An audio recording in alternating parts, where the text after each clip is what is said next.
মিটিংটা হওয়াটাই একটা অত্যন্ত ইতিবাচক এবং সদর্থক স্টেপ। তার কারণ আমরা বহুদিন থেকে এইটাই প্রত্যাশা করেছিলাম যে আমাদের যে বক্তব্যগুলো আছে সেই বক্তব্যগুলো ফেডারেশনের লোকেরা, যারা কর্তা ব্যক্তিরা, তারা শুনুন কথাটা। এবার হতেই পারে আমরা মোটে 13 জন, আগে অনেক বেশি ছিলাম, এখন হয়তো কম, কিন্তু আমার মনে হয় গণতন্ত্রে এটাই সব থেকে বড় বিউটি গণতন্ত্রের, যে একটি মানুষও যদি একটা কোনো বক্তব্য পেশ করতে চায় সেটা শোনাটাও কিন্তু একটা গণতান্ত্রিক দেশে প্রত্যেকটা লোকের বা উল্টো দিকের কর্তব্য। যদিও আমরা কিন্তু কখনোই আজকে উল্টো দিক হিসেবে ফেডারেশনের লোকদের সেভাবে ট্রিট করে আজকে এখানে আসেনি। আমরা চেয়েছি যে একটা অ্যামিকেবল সলিউশন হোক, একটা সুন্দর সুষ্ঠু সমাধান হোক, আমাদের কথা ওরা বোঝেন, ওদের কথা আমরা বুঝি। সেই প্রসেসে অনেক কথা হয়েছে, অনেক রকমের কথা দুপক্ষের মানুষই আমরা বলেছি। সেই কথার শেষে আমাদের মনে হয়েছে যে মিটিং ওভারঅল বলতে গেলে বলবো যে আমি বলবো ইতিবাচক মিটিং হয়েছে। আগামীতে হয়তো আরও কয়েকটি পদক্ষেপ হবে এবং তারপর শেষ অবধি সিদ্ধান্তে পৌঁছানো যাবে। তবে আজকের মিটিংয়ের কথা এইটাই আমি বলবো যে এই মিটিংটি কিন্তু আমরা বহুদিন ধরে চেয়ে আসছিলাম, সেইটা আজকে করতে পারলাম। সেটার জন্যে আমরা সবার কাছে কৃতজ্ঞ এবং সকলের কাছে সকলকে ধন্যবাদ জানাচ্ছি সেটার জন্য। যদি ফেডারেশন মনে করেন যে আরেকবার কথা বলার প্রয়োজন আছে, যদি আমরা মনে করি যে আমরা আরেকবার কথা বলতে চাই, সেটা তো সর্বসম্মতিক্রমে হবে, সকলের আলোচনা সাপেক্ষে। আবার যদি বৈঠক করতে হয় সেটা নিশ্চয়ই আরেকবার করা হবে। কিন্তু আজকে আমি বলবো আমার মতে, বাকিদের কথা বলতে পারবো না, আমার ব্যক্তিগত মত হচ্ছে আজকে যে মিটিংটা করা গেছে সেটাই খুবই গুরুত্বপূর্ণ এবং সেই মিটিংয়ে অনেক কথা হয়েছে, নানা রকমের কথা হয়েছে, কিন্তু তার মধ্যে ভালো কথাও হয়েছে।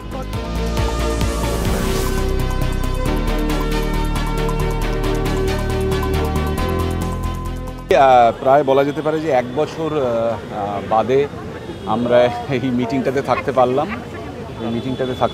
এই মিটিংটা সংগঠিত করা গেল মহামান্য কোর্টের নির্দেশে। আজকে প্রিন্সিপাল সেক্রেটারি ছিলেন আইএনসিএ ডিপার্টমেন্টের। অত্যন্ত সদর্থক একটি মিটিং হয়েছে। আমরা আমাদের পক্ষের কথা জানাতে পেরেছি সরকার পক্ষকে, ফেডারেশনের ব্যক্তিরাও ছিলেন, প্রতিনিধিরাও ছিলেন, তারাও জানিয়েছেন তাদের বক্তব্য। আশা করছি আমরা শীঘ্রই একটা সদর্থক সমাধানের পথে এগোতে পারব। ভেতরে আলোচনা হয়েছে, কি অভিপ্রেত কি অনভিপ্রেত এ নিয়ে এটা আমাদের গোটা 1 বছর ধরে আমাদের এই প্রশ্নগুলো চলছে, কথাবার্তা আলোচনাগুলো চলছে। আমার ধারণা কোনটা অভিপ্রেত কোনটা অনভিপ্রেত খুব শিগগিরই সেইগুলোর উত্তর বা সমাধান পাওয়া যাবে। সেইগুলো আমাদের সচিব জানাবেন এবং আমরা পরবর্তীকালে রিট পিটিশনাররা আলোচনা করে মহামান্য আদালত আমাদের পরের কি নির্দেশ দেন এবং আমরা তাকিয়ে থাকবো আইএনসি ডিপার্টমেন্টের সচিবের দিকে। তিনি পরবর্তীকালে কবে আমাদের সঙ্গে বসতে চান, আমাদের দুপক্ষের সঙ্গেই বসতে চান, একা একা বসে তো হবে না, সেই দিনের দিকে আমরা তাকিয়ে আছি। আমরা কোনো কিছুই চিন্তাভাবনা করে আসিনি। আজকে আমরা শুনতে এসেছি যে কী সমস্যা, যেটা আমরা বুঝতে পারলাম যে আজকে আমাদের পরিচালকরাও এসছেন, অরিন্দমশীল সম্মানীয় আমাদের রাহুল মুখার্জি, অরমিতা মুন্সি, তো এই মুহূর্তে আমাদের সিরিয়ালে যিনি খুব বিখ্যাত আমাদের পরিচালক সৃজিত রয়, আমাদের অয়ন সেনগুপ্ত, সবাই এসছেন, আরও সবাই আছে। আমাদের প্রত্যেকটা গিল্ডের সম্মানীয় সভাপতি এবং সম্পাদকরা এসছেন। আমরা কি শুনতে এসেছিলাম যে আসল বক্তব্যটা কী, সমস্যাটা কোথায়, যেটা আমাদের উপলব্ধি যে সমস্যাটা কিন্তু কিছুই নয়, এবং সেটাই আমরা বললাম।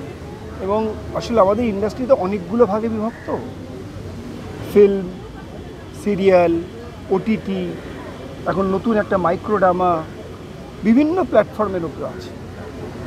তো আজকে যে কাজগুলো আমরা করি সেগুলো বিভিন্ন কাজের মধ্যে সমন্বয় তৈরি করা, বিভিন্ন কাজের মধ্যে বিভিন্ন সমস্যা, বিভিন্ন চ্যালেঞ্জকে ফেস করা আজকে আমাদের কলাকুশলী শিল্পী এবং পরিচালকরা করছে। আমাদের পরিচালকরা সেটাই বললেন, আমাদের কলাকুশলীরাও সেটা বললেন। তো আজকে আমরা বোঝার চেষ্টা করছিলাম যে সমস্যাটা কোথায়। আজকে আমরা বুঝলাম সরকারের পক্ষ থেকে এবং মহামান্য আদালতের পক্ষ থেকে আমাদের কাছে জানতে চাওয়া হয়েছিল একটা জায়গায় আমরা সলিউশনে কী করে আসতে পারি। তো সেই বিষয়ে একটি সলিউশন আমাদের মাননীয় প্রিন্সিপাল সেক্রেটারি দিলেন। আমরা আলোচনা করব এবং আমাদের কাছে সেটা লিখিতভাবে জানতে চেয়েছে। আশা করি আমরা সবাই মিলে আলোচনার মাধ্যমে তাকে জানাবো, প্রয়োজন পড়ে আবার প্রশ্ন আপনারা শুনলেন কোনো সমাধানের রাস্তা আপনাদের একটা দিয়েছেন প্রিন্সিপাল সেক্রেটারি, সেটা নিয়ে আমরা আলোচনা করে জানাবো।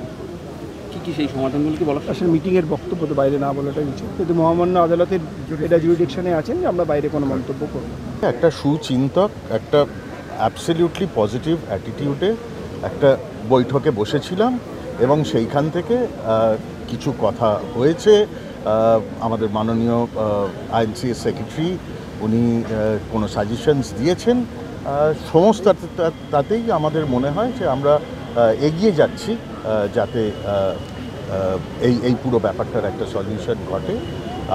যেটা সবথেকে বড় কথা, যে কনফিউশনটা আমাদের মধ্যে যে কেন কোর্টে যাওয়া, সেইটা আমরা বারবার করে খুব পরিষ্কার করে বলার চেষ্টা করেছি।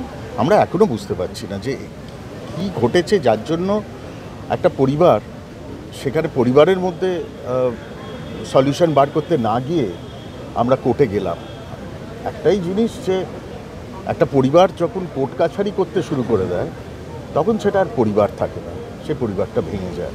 সেটা যাতে আর না ভাঙে সেটা এখনও সুযোগ হয়তো আছে এবং সেটার জন্য সবাইকে খুব সদর্থকভাবে এগিয়ে আসতে হবে। সেলফ ইন্টারেস্টসের বাইরে গিয়ে ডেফিনিটলি সমগ্র কথা ভেবে আমরা যদি এগোই তাহলেই সুষ্ঠু সলিউশন পাওয়া সম্ভব। ফেডারেশনের দিক থেকে আমার সবসময় মনে হয়েছে যে ফেডারেশন সারাক্ষণ ধরে সামগ্রিকভাবে সমস্ত টেকনিশিয়ানসদের কথা ভেবে তারা যা করেন সেটাই করেন এবং তার সাথে আমরা সকলে আছি এবং থাকব। সচিব যে সমাধানগুলো বলেছেন সেগুলোর সঙ্গে একমত প্রত্যেকে? ইতিবাচক আলোচনা তো হয়েছে।